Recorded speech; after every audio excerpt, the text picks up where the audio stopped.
In movies and money, AMC made big money when the stock became a meme favorite among young traders. AMC has used that money to get into crypto, NFTs, selling its popcorn in stores, and now the AMC movie chain is investing $28 million to buy a 22% stake in Highcroft Mining, a gold and silver mining company in Nevada. Let's head to the box office with film critic Erik Childress for more. Hello to you, Erik. Hi, Angie. The Batman keeps flying at the box office and hit that magic number you talked about last week. What can you tell us about where the numbers stand now? We're right on track with where Warner Brothers hoped they'd be, Angie. The magic number I spoke of last week was making $60 million over its second weekend. Now that put its odds of reaching $400 million very high. Well, it made $66 million and increased those percentages a bit.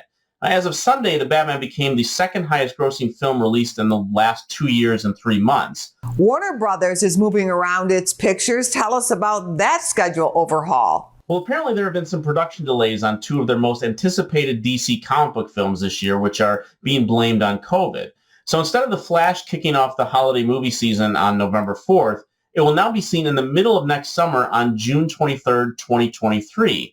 Subsequently, Aquaman and the Lost Kingdom, the sequel to their biggest DC Universe film to date, is going from December 16th this year to March 17th next year, a date that shifted the new Willy Wonka prequel with Timothée Chalamet back to December of next year.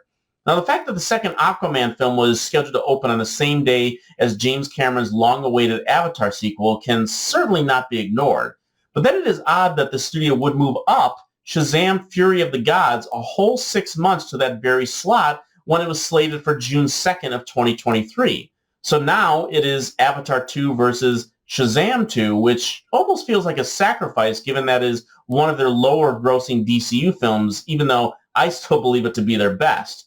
But that's not all of their changes. They also pushed back Dwayne Johnson in Black Adam from July 29th back to October 21st this year, and then filled that July date with the animated DC Super Pets featuring Johnson as the voice of Superman's dog. Currently, that only leaves Warner Brothers with 4 films on the schedule for the rest of the year, with only 2 this summer, including Baz Luhrmann's Elvis featuring Tom Hanks. The Chicago Critics Film Festival is on schedule, which you produce. Can you share what's happening with us this year? My pleasure, Angie, and thank you. Now, the Chicago Critics Film Festival, which just came back this past November after we had to cancel in March 2020, is now back on schedule at the Music Box Theater in Chicago for an entire week from May 13th to the 19th.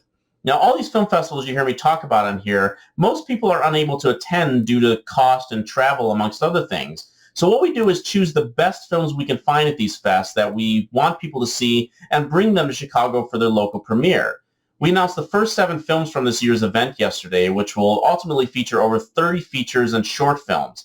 They include Terrence Davies' new film Benediction, Claire Denis' latest Fire, the horror film Speak No Evil and Watcher, Emily the Criminal with Aubrey Plaza, the absolutely wonderful stop-motion animation film Marcel the Shell with Shoes On with Jenny Slate voicing the title character. And finally, we will be playing Cha-Cha Real Smooth, the great film that garnered the highest deal from Sundance this year by Apple for $15 million. Passes are on sale now at the Music Box Theater website for just $150, which will grant moviegoers access to the entire lineup, which will be announced later next month. Erik, your film festival is always a fan favorite. Thank you. Thank you, Angie. Go to businessfirstam.com for where to see our show on TV.